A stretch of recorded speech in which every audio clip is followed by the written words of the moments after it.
오늘의 주요 뉴스입니다. 네이버 스마트 스토어의 판매자 정보가 다크웹에서 거래된 것으로 드러난 가운데 네이버가 해킹 정황은 없다며 해명에 나섰습니다. 다만 이미 영업을 종료한 판매자들의 정보가 주로 유통된 점과 생년월일처럼 명시되지 않는 정보의 수집 경로에 대한 의문은 여전한 상황입니다. 콜마그룹 경영권을 둘러싼 남매 간 갈등이 격화되자 아버지 윤동한 한국콜마 회장이 장남인 윤상현 콜마홀딩스 부회장을 상대로 주식 반환 소송을 제기했습니다. 지배구조 향방에 촉각이 모이고 있습니다. LG 디스플레이가 OLED 기술 경쟁력을 끌어올리기 위해 1조 2,600억 원 규모의 투자에 나섭니다. LCD 비중을 줄이고 OLED에 회사의 명운을 건 모습입니다.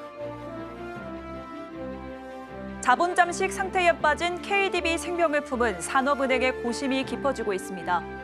주기적으로 제기되는 증자론을 둘러싼 밑빠진 독의 물붓기 우려가 꾸준히 제기되고 있습니다.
여러분 안녕하십니까? 6월 18일 서울경제 뉴스5 시작합니다.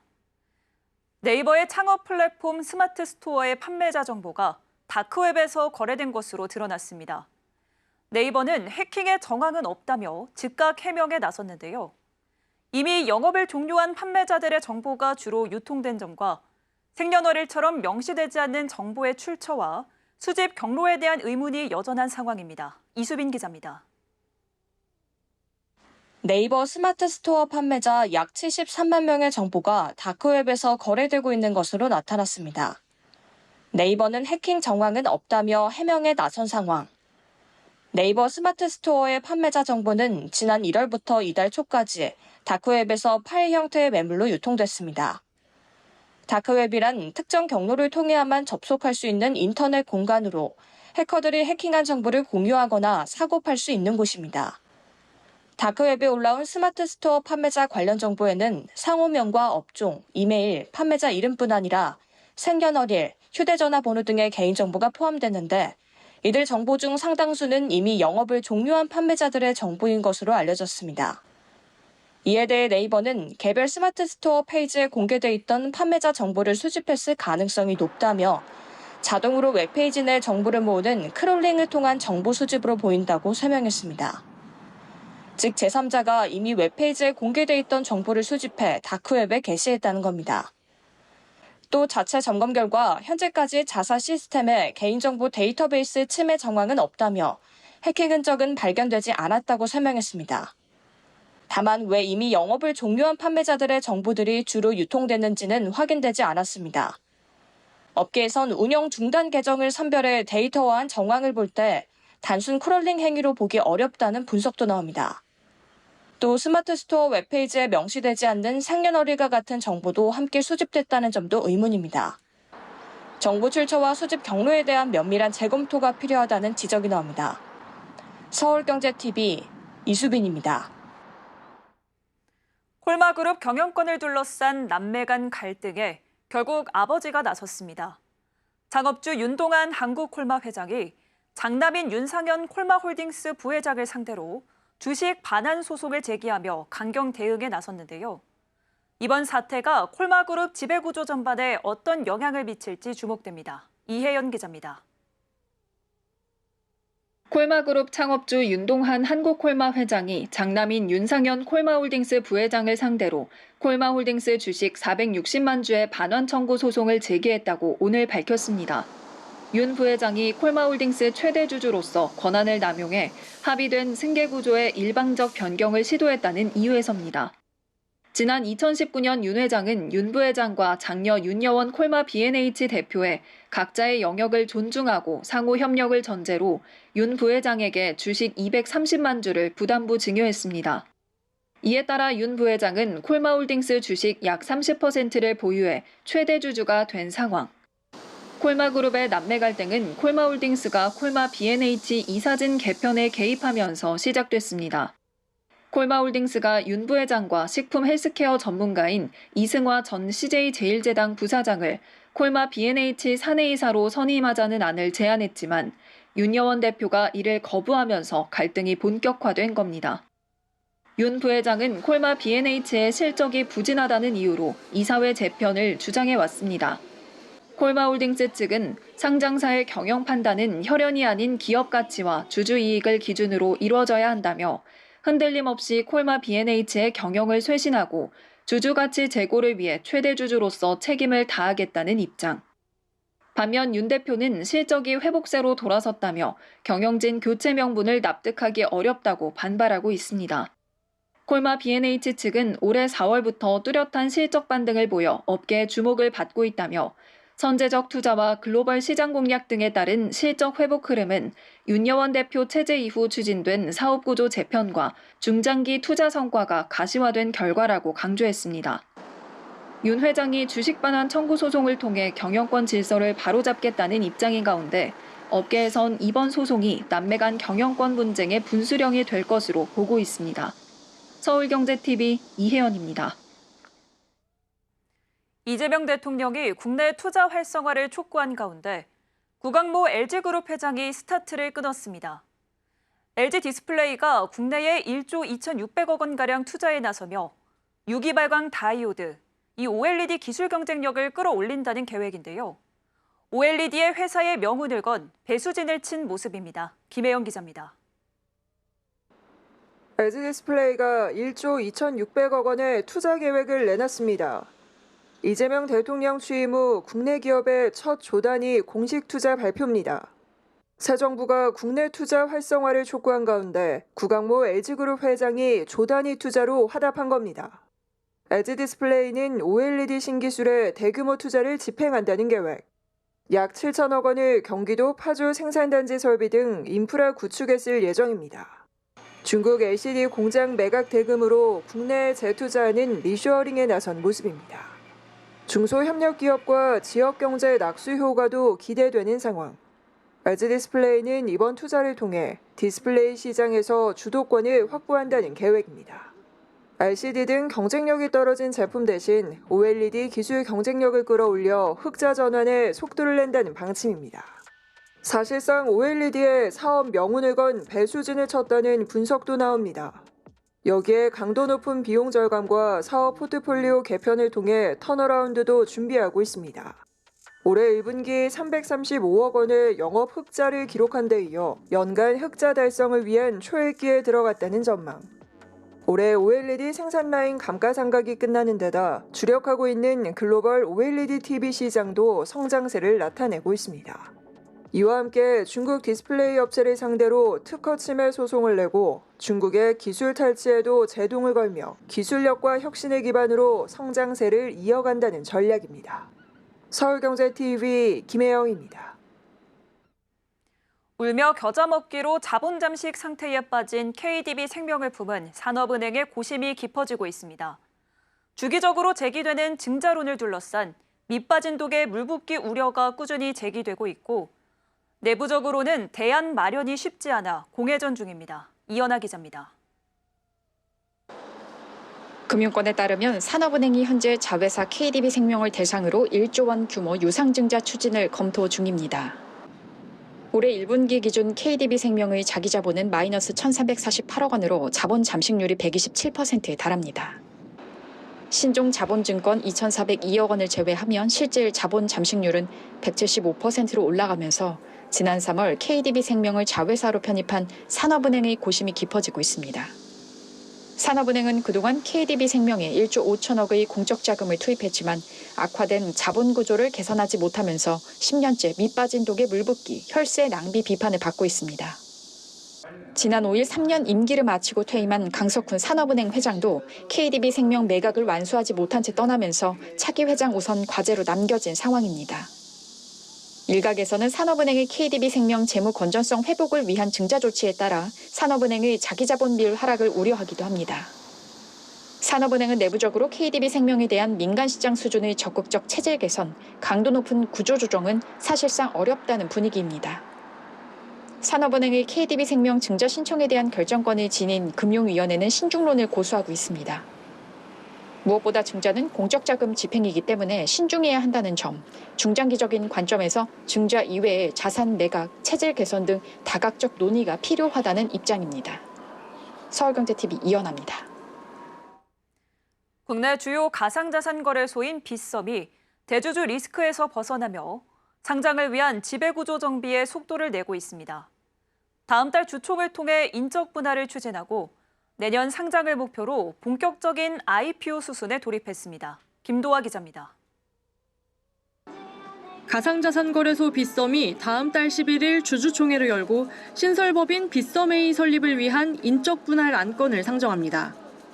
이번 분할을 통해 기존 법인인 빗썸은 거래소 사업을, 신설법인 빗썸A는 투자와 부동산 등 비거래소 사업을 담당하게 됩니다. 주주는 동일한 지분 비율로 양쪽 법인의 주식을 보유하게 됩니다. 빗썸은 IPO를 앞두고 핵심 사업인 거래소 본업에 집중하고 거래소 사업의 수익성과 가치를 부각하겠다는 계획입니다. 삼성증권을 주관사로 선정해 기업 실사를 진행 중인 빗썸. 올해 실사를 마무리하고 내년 초 기업 설명회와 공모를 거쳐 4월 코스닥 상장을 목표로 하고 있습니다. 오랜 시간 논란이 됐던 비덴트 리스크는 최근 최대 주주 변경으로 사실상 해소됐습니다. 빗썸홀딩스는 지난 13일 공시를 통해 최대 주주가 비덴트에서 DAA로 변경됐다고 밝혔습니다. DAA는 빗썸홀딩스 지분 34.2%를 확보하며 최대 주주에 올랐고 비덴트는 지분율이 낮아지며 일반 주주로 지위가 바뀌었습니다. 그동안 시장에서는 비덴트의 상장 폐지 가능성이 빗썸 IPO에도 부정적 영향을 줄 수 있다는 우려가 꾸준히 제기되어 왔지만 지배력에서 사실상 배제되면서 이 같은 리스크는 해소된 셈입니다. 국내 첫 가상자산 거래소 상장이라는 상징성과 함께 정비된 지배구조가 빗썸에 날개를 달아줄지 주목됩니다. 서울경제TV 김도아입니다. 서울 강남구 압구정 2구역 재건축 수주전에서 다시 한번 삼성물산과 현대건설이 맞붙었습니다. 선후배 관계인 양사 대표들은 올해 초 한남 4구역에서 치열한 경쟁을 펼쳤는데 이번엔 압구정에서 리턴 매치를 치르게 됐습니다. 이지영 기자입니다. 오늘 서울 강남구 압구정 2구역 조합이 낸 시공사 선정 입찰 공고에 삼성물산과 현대건설이 출사표를 던질 예정입니다. 올해 초 치열한 수주전을 벌였던 한남 4구역에 이어 리턴 매치가 성사될 전망입니다. 당시엔 삼성물산의 승리. 양사 대표의 자존심을 건 수주전이 본격화한 가운데 최종 승자가 누가 될지에 관심이 모입니다. 압구정 2구역은 신현대 아파트 9, 11, 12차를 재건축해 최고 65층 2,571가구로 탈바꿈하는 사업입니다. 공사비는 2조 4천억 원으로 역대 도시정비 사업 중 최대 규모입니다. 양 건설사는 입찰 공고가 나기 전부터 조합원 표심 잡기에 나선 상황. 압구정 2구역은 1970년대 중반 현대건설이 조성한 아파트인 만큼 압구정 현대아파트의 정통성을 잇는 단지로 짓겠다는 포부입니다. 이날 현대건설은 압구정 현대아파트 50주년을 맞이해 헤리티지북을 발간하기도 했습니다. 올해 공격적인 수주에 나서고 있는 삼성물산은 압구정 2구역을 강남을 넘어 글로벌 랜드마크로 만들겠다는 목표입니다. 이를 위해 세계적인 건축가와 협업해 설계에 나선다는 계획입니다. 오세철 삼성물산 대표와 이한우 현대건설 대표는 서울대 건축공학과 선후배 관계이자 현장 전문가로 꼽히는 만큼 이번 수주전은 양사 대표의 자존심을 건 승부로도 주목받고 있습니다. 또 이번 수주전 결과는 각 대표의 임기 중 주요 성과로 평가될 가능성이 커 두 수장의 책임감도 더 막중해졌습니다. 압구정 2구역의 시공사 선정일은 9월 27일입니다. 서울경제TV 이지영입니다. 종합무역상사 지정제도가 50주년을 맞은 가운데 국내 대표 상사인 포스코 인터내셔널이 글로벌 종합사업회사로 탈바꿈하고 있습니다. 중개 무역을 통한 수출 역군을 넘어 중요 자원의 밸류체인을 구축하며 성과를 내고 있는데요. 김효진 기자입니다. 종합무역상사 지정제도 50주년을 맞아 포스코 인터내셔널의 변화가 주목받고 있습니다.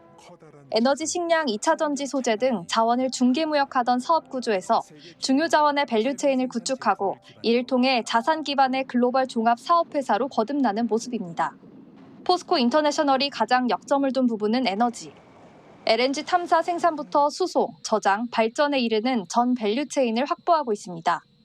미얀마와 호주에서 가스전을 운영하고 새로 도입한 자체 LNG 전용선을 통해 LNG를 수송하고 수송해온 LNG를 광양 LNG 터미널에 저장하고 있습니다.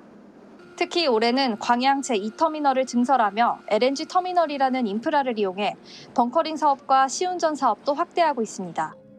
식량 사업 부문에선 팜오일 사업이 성과를 내고 있습니다. 2011년 인도네시아 파푸아 섬에서 농장 개발을 시작해 2014년 팜 사업에서만 약 822억 원의 영업이익을 거뒀습니다. 팜오일 밸류체인 내 다운스트림을 넓혀 GS 칼텍스와 인니 칼리만탄 지역에 정제 공장을 건설하고 하반기 지속가능 항공유 생산에 나설 예정입니다. 2차 전지 소재 부문은 포스코 그룹 계열사인 포스코 퓨처엠과 시너지를 내고 있습니다. 포스코 인터내셔널이 탄자니아 마힌게 광산 지분 투자를 통해 천연 흑연을 확보하고 이를 포스코 퓨처엠에 공급하는 밸류체인을 구축하고 있습니다. 지난해 포스코 인터내셔널의 영업이익 1조 1,169억 원 중 70%가 에너지, 식량, 소재 사업에서 나오며 글로벌 종합사업회사로 포트폴리오를 전환한 모습. 종합상사의 색은 옅어졌지만 수출 역군 역할을 하던 K상사 시절의 개척 정신으로 중요 자원 개발의 퍼스트 무버가 되고 있습니다. 서울경제TV 김효진입니다. 트럼프 대통령발 관세 전쟁 등으로 최근 미국 증시가 주춤한 사이 중국 시장이 대안으로 부상하고 있습니다. 변동성이 심한 장세에 미국 중심의 투자 포트폴리오에서 벗어나 분산 투자하는 전략이 주목받는 모습입니다. 이를 반영해 자산운용사에서도 잇따라 중국 관련 상품을 내놓고 있습니다. 김보연 기자입니다. 올 들어 미국 기술주의 주가가 주춤한 가운데 상대적으로 저평가받고 있던 중국이 매력적인 투자처로 떠오르고 있습니다. 딥시크 등장 이후 첨단 기술 분야에서 중국이 빠른 속도로 기술 굴기를 보여주면서 국내 자산운용사들도 잇따라 중국 대표 기업들을 담은 상장지수 펀드 출시에 나섰습니다. 다양한 투자자 수요를 반영한 상품입니다. 이번 주 삼성 자산운용은 중국 인공지능이 이끄는 대표 기업인 텐센트, 샤오미, 알리바바, 비아디 등 종목을 편입한 상품을 상장했습니다. 미래에셋 자산운용도 글로벌 자산 배분 전략으로 중국 시장을 꼽으며 반도체, 로봇, 바이오텍 등 종목을 담은 다양한 ETF를 출시했습니다. 투자자들의 관심도 높은 상황입니다. 타이거 차이나 글로벌 리더스 탑3 플러스는 하루 만에 555억 원이 넘는 순매수세가 몰리면서 해외 지수 테마 ETF 가운데 최근 한 달간 순자산 증가액 1위를 기록했습니다. 아울러 상위 10위권 안에 절반이 중국 관련 상품으로 집계됐습니다. 서울경제TV 김보연입니다. 지난 13일부터 경남 진주에서는 2025 대한민국 정원산업 박람회 행사가 한창입니다. 진주시는 정원 박람회를 기반으로 국가정원 지정을 추진하고 도시 브랜드 가치를 높이겠다는 구상인데요. 이은상 기자가 현장을 다녀왔습니다. 형형색색 펼쳐진 수국이 여름의 정취를 더합니다. 2025 대한민국 정원 산업 박람회 행사가 한창인 진주 초정공원입니다. 이곳은 과거 쓰레기 매립장에서 시민들의 새로운 쉼터로 탈바꿈했습니다. 수국이라든지 꽃 같은 것들 이런 것들이 너무 보기가 좋았고 이런 것들을 잘 활용해가지고 좀 더욱더 아름답게 우리나라가 좀 꾸며졌으면 좋겠다 이런 생각이 듭니다. 이번 박람회는 생활 속 실용 정원을 주제로 작가 정원과 참여 정원 등 60여 개의 정원이 마련됐습니다.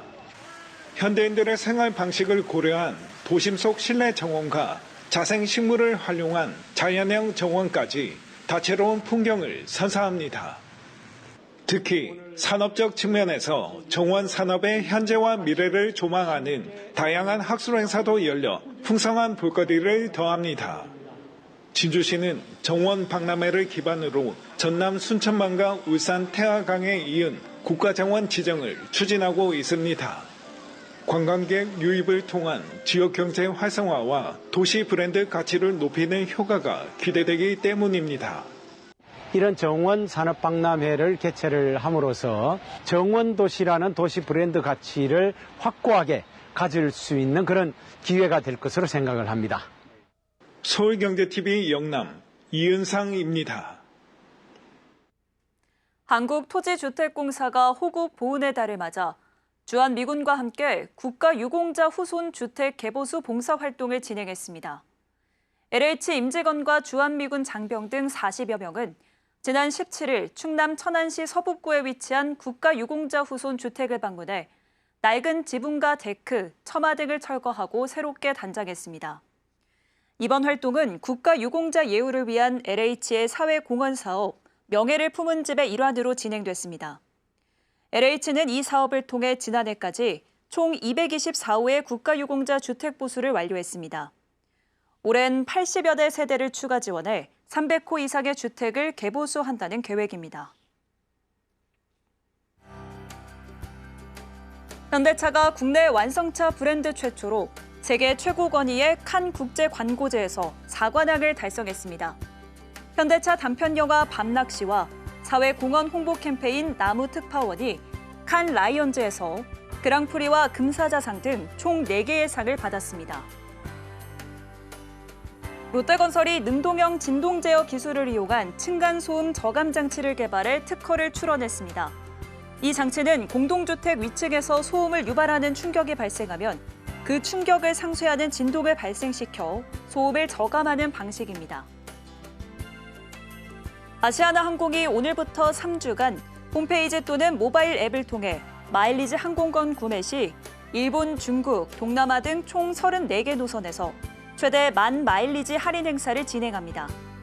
아시아나는 앞으로도 마일리지를 폭넓게 사용할 수 있도록 다양한 방안을 내놓는다는 계획입니다. 곰표 밀맥주를 제조하던 세븐브로이 맥주와 상표권자인 대한제분 간 갈등이 법적 다툼으로 번졌습니다. 대한제분은 오늘 입장문을 내고 세븐브로이가 지속적인 허위 사실을 유포해 명예를 훼손하는 등 피해를 초래해 손해배상을 청구하기로 했다고 밝혔습니다.